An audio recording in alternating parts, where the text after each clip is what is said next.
Hi everyone, it's Katrina. From giant sharks hiding in a lake to apex predators jumping out of the sea, here are 10 of the world's most shark-infested waters.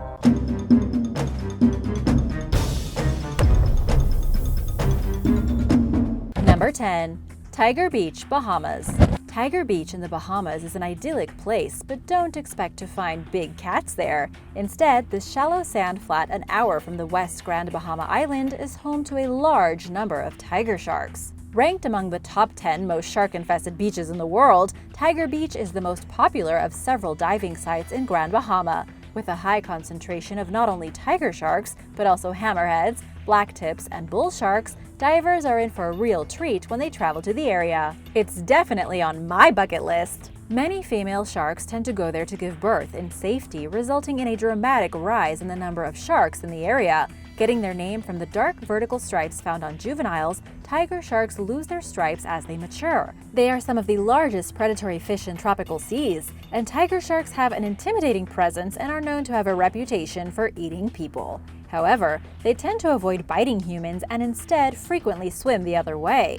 In 2019, there were 2 reported shark attacks in the Bahamas, one of which was fatal. Jordan Lindsay was snorkeling with her family when she was attacked, but in the Bahamas, it is extremely rare. As a scavenger, tiger sharks tend to eat stingrays, sea snakes, seals, birds, and squids. After spending 5 to 6 months in the open Atlantic Ocean, they migrate south to the Bahamas where they spend the autumn and winter months. Most of the tiger sharks observed are females, many of them pregnant, leading researchers to believe that their months in the open ocean are used to mate and feed on migratory loggerhead turtles. One of the first countries to establish a marine protected area, the Bahamas is also the first country in the wider Caribbean area to prohibit all fishing in the Exuma Cays. With 26 national parks and over 1 million acres of protected land and sea, the Bahamas established a shark sanctuary in 2011, formally protecting the animals in the Bahamian waters by law. Divers are allowed to take part in open water encounters with tiger sharks.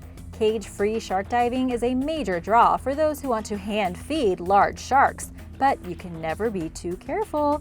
Have you ever done this before? Would you hand-feed a shark? Let me know in the comments below. Number 9. South Africa's Shark Alley.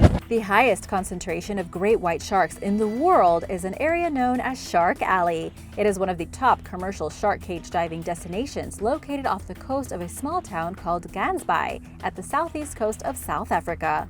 Home to over 50,000 Cape fur seals, the channel attracts thousands of great white sharks to hunt the animals. From May to August, Shark Alley is busy with the birth of young seal pups, attracting not only great whites, but cage divers looking for sightings of sharks breaching the water to ambush seals. Shark Alley is famous for its jumping sharks. Great white sharks here have learned to jump literally out of the water to capture seals. Research vessels will often use decoy seals deployed from the boats to observe this behavior, discovering that shark attacks were successful between 40 to 55% of the time. If you want to see this for yourself from a safe distance, be sure to check out the show Planet Earth. Dyer Island used to house a large colony of African penguins, but the 25,000 pairs have now dwindled to only about 900. Unfortunately, human interference has caused the penguins to move on, although other birds, including cormorants, gulls, and terns, roost there in the winter. Infamous for not just the great whites, the coastline is also home to many seals, as well as dolphins and whales that flourish in the waters. There is no doubt that wherever you look, you are going to have a show. Number 8. Isla Mujeres. An amazing phenomenon happens every summer at the northeast of Isla Mujeres, 13 kilometers off the coast of Cancun, where the largest known gathering of whale sharks takes place, a great event that any visitor wouldn't want to miss. Whale sharks are the biggest sharks in the world, measuring up to 60 feet long. Although they are mostly known for roaming the open oceans, whale sharks tend to congregate in the area when there are high seasonal concentrations of plankton. The first official surveys done in 2006 revealed a total of 480 sightings of whale sharks in the area, with the most occurring for a few weeks from late July to the middle of August. Their congregation coincided with the seasonally spawning crustaceans, as well as the presence of large quantities of fish eggs in the water. It's like an all-you-can-eat buffet. While some people enjoy the hustle and bustle of Cancun and its tourist trappings, those looking for a more rustic, laid-back excursion should look into Isla Mujeres for beautiful beaches, unspoiled land, and sightings of a whale shark or two. What do you think? Would you like to see one? Let me know in the comments below. And now for number 7. But first, a big shout out to Adyan Gaming. Thanks so much for supporting this channel. If you are new here, be sure to subscribe and click that notification bell and join us. Number 7. Sevengill Sharks. In 2017, great white sharks started disappearing off the coast of South Africa, and researchers were understandably concerned. At the same time, they noticed that when the great whites began to vanish from the area, another species of shark, the Sevengill, began to show up for the first time. Since then, the numbers have continued to increase. A threatened species, Sevengills are protected because they aren't regularly seen. They are hunted for food and sport in a number of countries, which has contributed to their decline in other areas. In 2017 and 2018, when great white numbers were at an all-time low around Seal Island, researchers wondered why. Sevengills, which normally congregate in kelp beds 11 miles away, began to occupy the territory that the great whites had vacated. It looked like they found a new home. Sevengills get their name from the 7 gill slits they have versus other sharks that typically have 5. For over 18 years, researchers have been studying Seal Island and had never seen Sevengills in their surveys.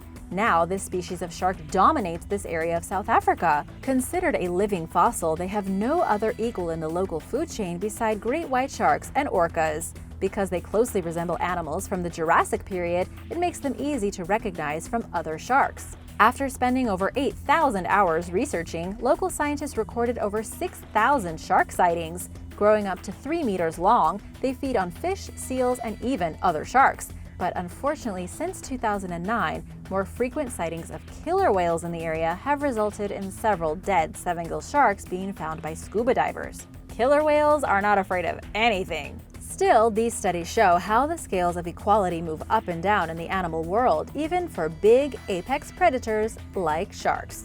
Number 6. New Smyrna Beach. Known as the shark attack capital of the world, Florida reported in 2019 1/3 of all shark attacks in the whole world. It is estimated that anyone who has swum in the waters off Florida has at some point been within 10 feet of a shark. One particular beach, New Smyrna Beach, had 3 attacks on the same day. While 53% of attacks that occur there tend to be surfers and those participating in board sports, 25% of the attacks occur to people who are swimming or just wading in the water. So why do so many shark attacks happen there? Could it simply be because sharks and humans interact often?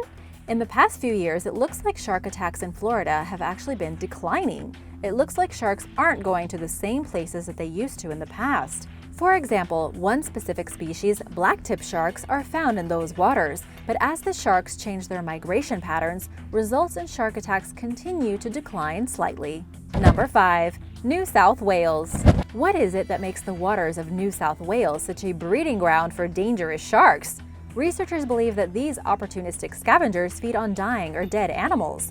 Because surfers in wetsuits paddling on boards can be mistaken for sick or dead prey, curious sharks often give an exploratory bite to assess whether what they are seeing is actually food that they want to consume. Unfortunately, these exploratory bites aren't necessarily light, and they often remove substantial tissue and even limbs from those who are bitten. The fact that so many people flock to beaches in Australia, particularly in northern New South Wales, means that with more people in the water, there are more encounters between humans and sharks. By using wetsuits, people are able to extend their time in the water, making it much more tantalizing for sharks to spot them. Sharks are also known to follow bait fish that swim in shallow waters, where many beachgoers tend to stand and wade. So while shark attacks have increased over the past 2 decades, it doesn't necessarily mean that there are more sharks in the water. Instead, more people visiting the beaches and a rise in the popularity of water-based fitness and recreational activities means that the predators are more likely to come into contact with surfers and swimmers. With its unspoiled beauty and natural habitats, a number of locations in Australia, including Erie Peninsula, Shark Bay, and Coral Reef,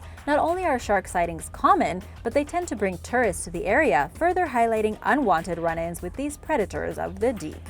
Number 4. Lake sharks. 120 miles from the Caribbean Sea, Lake Cocibolca, known as Lake Nicaragua, is patrolled by a wide-ranging species of shark. Locals have been telling stories for years about dangerous, terrifying sharks that would even upset boats in the lake. A tour operator named Mariano Roblero said that you could see a dozen sharks in an hour. Lake Nicaragua has sharks that have adapted to freshwater life. But how did they get there? Biologist Thomas B. Thorson determined that bull sharks in search of food made their way into the lake through the San Juan River, which connects Lake Nicaragua with the Atlantic Ocean. It seems bull sharks have developed a way to lower the salt concentration of their blood when they inhabit fresh water. Otherwise, their internal system would make it difficult for them to survive. The Lake Nicaragua shark, as they are known, with its broad, flat snout and stocky shape, is unpredictable and aggressive. Bull sharks can reach 10 feet in length and weigh up to 400 pounds. Other sea creatures in the lake include snook, tarpon, and sawfish, which reach weights of 1,000 pounds. While there used to be thousands and thousands of sharks in the lake, now it seems that they are disappearing due to overfishing. In any case, watch where you swim because not even the lake is safe. Bull sharks swim where we swim, so it is more likely for us to get attacked by this kind of shark. Number 3. Reunion Island. Just south of Mauritius in the Indian Ocean, Reunion Island is a popular location for surfers and scuba divers. However, the last 4 years have seen the idyllic paradise get a reputation for being one of the shark capitals of the world. In February 2017, the island unfortunately had its 8th fatal shark attack victim since 2011, when a bodyboarder was killed. But with only 19 attacks in a 5-year span, although tragic, it makes one wonder why Reunion Island has such a reputation. As it turns out, the island's remote tropical location hosts favorable conditions for the apex predators, including bull and tiger sharks. In 2011, as urban expansion continued on the island, rainwater runoff became muddy, which is great for bull sharks on the prowl. When the island banned the fishing of sharks for food in 1999, natural shark populations flourished. So in 2013, when the island banned surfing and swimming everywhere except for in the island's lagoons, surfers still continued to flock to the area, ignoring the ban. Shark nets were deployed, but were not enough to stop another attack on a French tourist in 2016. While there were calls to cull sharks, the Reunion Island government feels that restoring the natural balance of the island's reefs, tackling overfishing, and establishing protected areas to encourage the return of harmless reef sharks might deter the more dangerous bull sharks from coming. The goal is to protect both people and sharks. Number 2. Bondi Beach. It makes sense that large, unspoiled beaches would be a breeding ground for sharks around the world. One of the most infamous is Australia's busiest beach, Bondi. While it is a sun, sand, and surf lovers' utopia, the zone is not shark-free. After all, it is Australia. Shark sightings are not uncommon at the high-profile beach, and oftentimes surfers and bathers can't help themselves and swim out to see what's going on when sharks make themselves known. Stunning footage by Drone Shark app shows a video of 5 large gray nurse sharks swimming into a massive school of bait fish. What is even more stunning is the fact that surfers and swimmers headed out to see the spectacle more closely, not realizing that the nurse sharks were swimming right beneath them. Another time, a group of swimmers were having a training session where they were swimming from the shore to the shark net and taking pictures. When they finished and uploaded the images, they realized later that they'd come within a few feet of a huge shark. Large nets are deployed underwater to keep the sharks separate from swimmers. But as it turns out, the shark was on the beach side of the net instead. It doesn't matter whether you are a rookie or a fast swimmer when sharks are around. It brings into question whether shark nets work, and continues to be a real problem when nature lovers want to get out and enjoy the water where such large predators lurk. What do you think of these nets? Let me know in the comments below. Number 1. California's Red Triangle. I know you've heard of the Bermuda Triangle, but you should actually be much more terrified of the Red Triangle in California. This is the easiest place to get attacked by a great white shark in the United States. Beginning around Bodega Bay and extending 50 miles west of San Francisco, the Triangle, which encompasses 200 miles of coastline, is home to 30% of all great white shark attacks. Researchers believe so many attacks occur here because of the number of elephant seals, harbor seals, sea lions, and sea otters that swim there. Naturally inquisitive, sharks are known to approach humans out of curiosity rather than hunger, but that doesn't make shark attacks any less dangerous. With some sharks spending up to 8 months of the year living in the area with a dense population of marine mammals, attacks are bound to happen. In 1972, the Marine Mammal Act was also brought into play, which ended the slaughter of seals. Soon after, marine biologists noticed shark populations increased in the area, leading to continued increases in sightings and attacks. Thanks for watching! Which place would you dare to visit, or have you visited any of these places already? Did you see a shark? Let me know in the comments below. Be sure to subscribe if you haven't already, and I'll see you next time. Bye!